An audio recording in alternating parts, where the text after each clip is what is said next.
तो साथियों, कैसे हैं आप लोग। आशा करता हूँ अच्छे होंगे और घर पे मस्त होंगे। साथियों, शहीद स्मारक पे आज है जो एसटीसी विद्यार्थियों के धरने का तीसरा दिन है।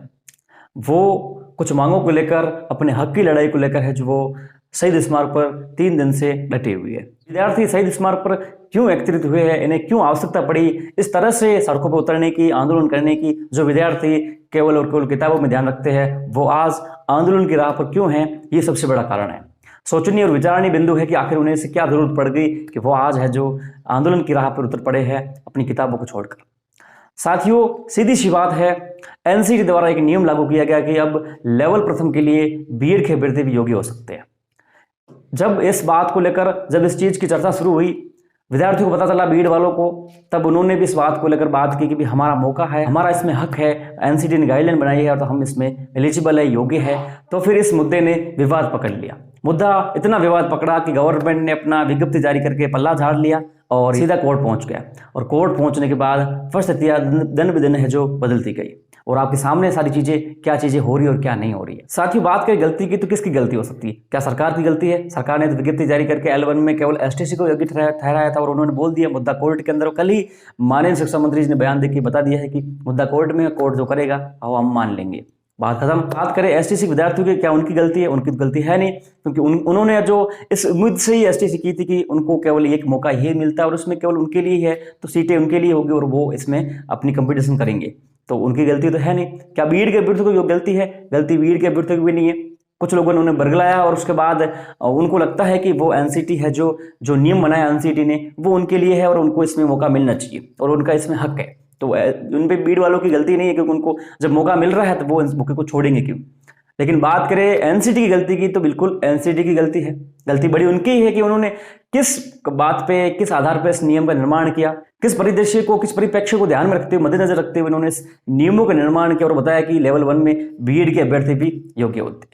लेकिन इसी बीच कुछ ज्ञानी लोग हैं जो समानता के भी, अधिकार की भी बात करते हैं, कि समानता का हवाला देते हैं कि बीएसटीसी वालों के लिए भी क्यों है लेवल 1 रिजर्व है, बीएड वाले भी फॉर्म भर सकते हैं, उनको भी आने का मौका होना चाहिए। अवसर की बात है, तो अवसर की बात है, तो फिर लेवल 1 वाले जो विद्यार्थी एसटीसी के हैं तो उनको केवल एक ही मौका क्यों मिल रहा है? उनको ग्रेड 2 के लिए भी मौका मिलना चाहिए, जहां बीएड वालों के लिए ब्रिज कोर्स करके उनको लेवल 1 में एलिजिबल किया जा रहा है। तो एनसीटी एक बार इस पर भी सोचे, उनके पास एसटीसी वालों को, डीएलएड वालों के पास तो कोई मौका है नहीं, तो क्यों ना उसके लिए भी कुछ ऐसा किया जाए, कोई 1-1.5 साल का एक ब्रिज कोर्स अलग से रखा जाए और उनको भी सीधा ग्रेड 2 के लिए एलिजिबल कर दो आप लोग, तो इनके डिप्लोमा की भी कुछ वैल्यू बन जाए। वो भी तो 2 साल तक एक एलिमेंट्री एजुकेशन के अंदर बच्चों को पढ़ाने का ट्रेनिंग लेते हैं, कोर्स करते हैं, तो उनको भी थोड़ा सा मौका मिलना चाहिए। समानता की बात अगर आप कर रहे हैं तो, अगर बात कर रहे हैं आप एनसीटी वाले, बात कर रहे हैं अगर शिक्षा में सुदृढ़ीकरण की, आपके सार्थकता बढ़ानी, शिक्षा को और मजबूत करने की, तो एसटीसी वालों की 12वीं फेल तो है नहीं, उन्होंने भी 12वीं पास की है, उनके पास भी योग्यताएं है, उन्होंने भी 2 साल का एक कोर्स किया है, उन्होंने भी प्री बीएसटीसी पास किया है, तो वो भी कोई ऐसे है नहीं कि अनपढ़ लोग हैं कि उनको मौका नहीं मिलेगा आगे। तो उनके लिए भी थोड़ा सा आप योग्य बढ़ाए,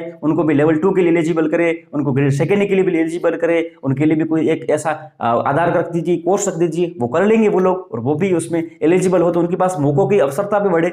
लेकिन इन सभी बातों को लेकर कोई बात नहीं है, सरकार द्वारा भी कोई अच्छा रुख नहीं अपनाया जा रहा है। इन सभी बातों को लेकर, परेशान होकर आखिरकार इन विद्यार्थियों ने आंदोलन की राह अपना ली और वो शहीद स्मारक पर है जो हजारों की तादाद में इकट्ठा हो चुके हैं और उनकी एक ही मांग है कि एसटीसी के साथ न्याय हो। साथियों, बीएड वाले सोच रहे हैं टीचर गुरुजी वीडियो बना रहे हैं, एसटीसी वालों को सपोर्ट कर रहे हैं। सपोर्ट में इस बात को लेकर नहीं कर रहा हूं कि बीएड वाले बाहर हो कि नहीं हो, एसटीसी वालों के लिए क्या हो क्या नहीं हो, मैं ये चीज नहीं बोल रहा हूं। ये मामला कोर्ट का और सरकार और कोर्ट निर्णय लेगी, निर्धारित करेगी, अपन लोग तो है निर्धारित करने वाले। लेकिन एक बात जरूर इसमें है कि जो चीजें चल रही है उसके बारे में बोलना बहुत जरूरी होता है। ये चैनल का निर्माण किस लिए हुआ है, इस बात को लेकर निर्माण हुआ कि इसमें क्या चीजें चल रही है, किसके साथ न्याय हो रहा है, अन्याय हो रहा है, उस बात को लेकर बात उठाना बहुत जरूरी होता है, वही मैं कर रहा हूं। तो एसटीसी वाले 3 दिनों से जब शहीद स्मारक पर बैठे हुए हैं तो उनकी बातों पर संज्ञान क्यों नहीं लिया जा रहा है? क्यों नहीं उनकी बातें सुनी जा रही है? उनकी बातें तो सुनिए, बोलो क्या बोल रहे हैं। अगर उनकी बातें गलत है तो उनको बोल दीजिए हम नहीं कर सकते, और उनकी बातें न्यायोचित है तो उनकी बात मानिए, उनकी बातों पर गौर कीजिए और उनकी मांग मानी जाए। आखिर ऐसा क्यों नहीं हो रहा? सरकार क्यों है जो इस मुद्दे पर पल्ला झाड़ रही है? सरकार को सोचना चाहिए, वो भी एक बड़ी तादाद में लोग हैं, उनकी भी संख्या अधिक है, तो उनको इस तरह से दरकिनार करना उचित नहीं होगा। यदि आप सोचते हैं कि लेवल 1 में दोनों एलिजिबल है और तो फिर एसटीसी की जो सार्थकता होती है वो खत्म हो जाएगी, कोई मतलब नहीं एसटीसी करने का, फिर कोई मतलब ही नहीं है। क्या मतलब डिप्लोमा करने का? सीधा बीएड करो, दोनों लेवल के लिए एलिजिबल है फिर। तो इसमें सबसे बड़ी बात ये होती है कि भी अगर ऐसा है तो फिर एसटीसी जो है इसको बंद कर दो, आप हमेशा के लिए बंद कर दो, भविष्य में कभी एसटीसी होगी नहीं, सीधा बीएड ही होगी और उसके बाद बातें खत्म। इसमें सबसे बड़ा नुकसान किसका होगा? जो एसटीसी कॉलेज चलाते हैं, पैसे वैसे कमाते हैं, उनका जो रोजगार चल रहा है, उनका तो रोजगार खत्म, क्योंकि एसटीसी बंद, उनका रोजगार खत्म। तो ऐसा करना चाहिए भाई, क्यों बच्चों को गुमराह कर रहे हो? जब आप बोलते हो कि हम एसटीसी करवा रहे हैं आपसे, आपको एक लेवल 1 के लिए एलिजिबल करेंगे, लेवल 1 में आपके लिए सीटें रहेगी, तो फिर ऐसा कुछ है भी नहीं। फिर एसटीसी सार्थकता करी, सीधा बीए करे, बीएड करे, तो उसके बाद ग्रेजुएशन भी उनको मिलेगी, बीडी भी मिलेगी, और सारी चीजें उनको मिल जाएगी, और दोनों लेवल की योगी भी हो जाएंगी। तो फिर एसटीसी बंद कर दी जाए, एसटीसी की कॉलेजें बंद कर दी जाए, सारी चीजें खत्म कर दी जाए, कोई मतलब ही नहीं इसका। इसलिए आप थोड़ा सा संज्ञान लीजिए, या तो फिर इसको बंद कर दीजिए, या फिर एसटीसी वालों के साथ न्याय कीजिए। जो चीजें हो, बीएड वालों के साथ अन्याय ना हो, ना एसटीसी वालों के साथ अन्याय हो, ऐसा कुछ कीजिए। और बीएड वालों के साथ क्या अन्याय हो रहा है? वो तो लेवल 2 के लिए वैसे भी एलिजिबल है, ग्रेड 2 के लिए एलिजिबल है, और फर्स्ट ग्रेड के लिए एलिजिबल है। उनको कौन से मौके रोके जा रहे हैं? मौका तो उनको रोका नहीं जा रहा है, रोके तो इनके जा रहे हैं। तो इनका थोड़ा सा सोचिए। बीएड वालों को लग रहा होगा कि मैं उनकी साथ दे रहा हूं, साथ देने वाली बात नहीं है साथियों। बात यह है कि आखिर जहां चीजें चल रही है उस चीजों पर कोई लोग ध्यान भी नहीं दे रहा है, कोई बात ही नहीं उठा रहा है। आखिर सारे मौन व्रत धारण करके बैठे हैं। अपने बात हो, जब आंदोलन की पेपर रद्द करो, पेपर रद्द करो, तो सभी लाइव करते हैं, सभी दिखाते हैं। बीएड वालों की बात हो, दूसरे के मुद्दे हो, तो सभी दिखाते हैं, लाइव करो, ये करो, वो करो। लेकिन इस मुद्दे पर बात है तो कोई वीडियो नहीं बना रहा है, कोई मांग नहीं उठा रहा है। आखिर करिए थोड़ा बहुत, ऐसा नहीं है, इंसानियत रखिए और थोड़ी दिल में कि भाई जो चीजें चल रही है उसकी बात तो करिए। बाकी निर्णय लेना सरकार का काम है, गवर्नमेंट का काम है, कोर्ट का निर्णय लेना है। हाँ बिल्कुल ही कोर्ट के अंदर मामला लंबित है, लेकिन गवर्नमेंट अपनी ओर से मजबूत पैरवी करे, एनसीटी से जवाब मांगे भाई इस तरह से भारत सरकार ने क्यों नियम बनाए हैं, क्या आधार है। हमारे पास तो एसटीसी वाले विद्यार्थी बहुत सारे, ज्यादा संख्या में बैठे। तो इस मुद्दे को आप बात करिए, उसके बाद निर्णय जरूर निकलेगा, हल निकलेगा भाई कौन इसमें योग्य है, कौन योग्य नहीं है, क्या वास्तव में बीएड वालों को बाहर करना चाहिए या नहीं करना चाहिए। ये सारी चीजें तब जाके डिसाइड होगी जब इसमें गवर्नमेंट भी एक बड़े स्तर पर कुछ कार्रवाई करे, तब जाके चीजें संभव हो सकेगी।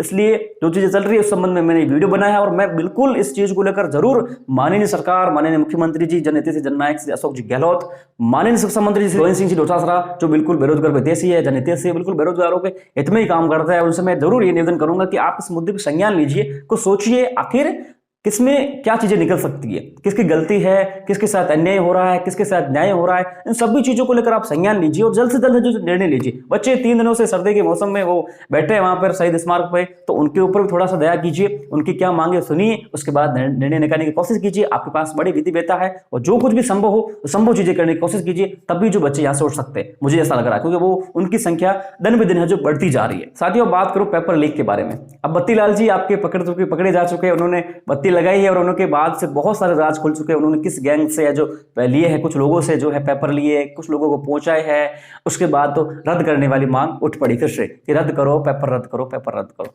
तो ये सारी चीजें क्या संभव है? आप सोचते हैं क्या? आप लोगों को लगता है कि पेपर रद्द होना संभव है? पेपर रद्द होना ही किसी चीज का हल है? मुझे नहीं लगता कि पेपर रद्द होना, पेपर को दोबारा करवाना इस चीजों का हल है। क्यों? क्योंकि गवर्नमेंट भी ये नहीं चाहती कि पेपर दोबारा हो, रद्द हो। आप सभी के सामने बयान आ रहे होंगे, मेरे कहने से ये चीजें संभव नहीं है, लेकिन आपके सामने सारी चीजें दिख रही होंगी कि कार है जो क्या बयानबाजी कर रही है, दिख रहा होगा आपको भी। सरकार ने सारी चीजें बोल दी कि हम पेपर रद्द नहीं करेंगे, नहीं परीक्षा वापस करवाना संभव है।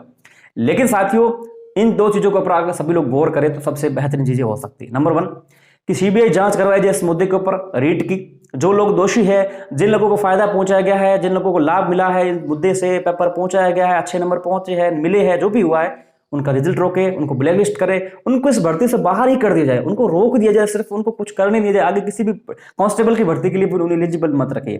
तो ऐसा कुछ करिए, सभी लोगों को पकड़िए, एक एक बंदे को पकड़िए और उनको बाहर करिए, और उसके बाद रिजल्ट जारी कीजिए। और सबसे बड़ी बात, पदों की संख्या बढ़ाई जाए, तो सबका फायदा हो जाएगा। पेपर रद्द होगा तो दोबारा पेपर होगा, और उसमें क्या किसकी कौन सी गारंटी है कि दोबारा आउट नहीं होगा, लोग नहीं करेंगे कुछ ना कुछ, तो सारी चीजें संभव हो जाएगी। इसलिए इस बार मौका है, सभी लोग मांग कीजिए, सीबीआई जांच हो, जो लोग दोषी है उनको पकड़िए, उनको जेल में डालिए, उनको ब्लैकलिस्ट करिए, उनको बाहर कर दीजिए। अपने आप वो लोग बाहर हो जाएंगे, तो जिन्होंने पढ़ाई की है, जिन्होंने मेहनत की है, उनके साथ न्याय होगा, और उसमें पदों की संख्या 50,000 प्लस की जाए, तब भी जाके है जो इन सभी बच्चों के साथ, इन विद्यार्थियों के साथ न्याय होगा। बिल्कुल माननीय सरकार को सोचना चाहिए कि भी इतने लंबे समय बाद बढ़ते आ रही है और भर्ती में पद नहीं बढ़ते, तो मतलब ही नहीं बढ़ते का, तो पदों की संख्या बढ़ाई जाए, और एक बड़ा मास्टर स्टोर होगा गवर्नमेंट के लिए इस पदों को बढ़ाने को लेकर, इतनी बड़ी भर्ती के लिए।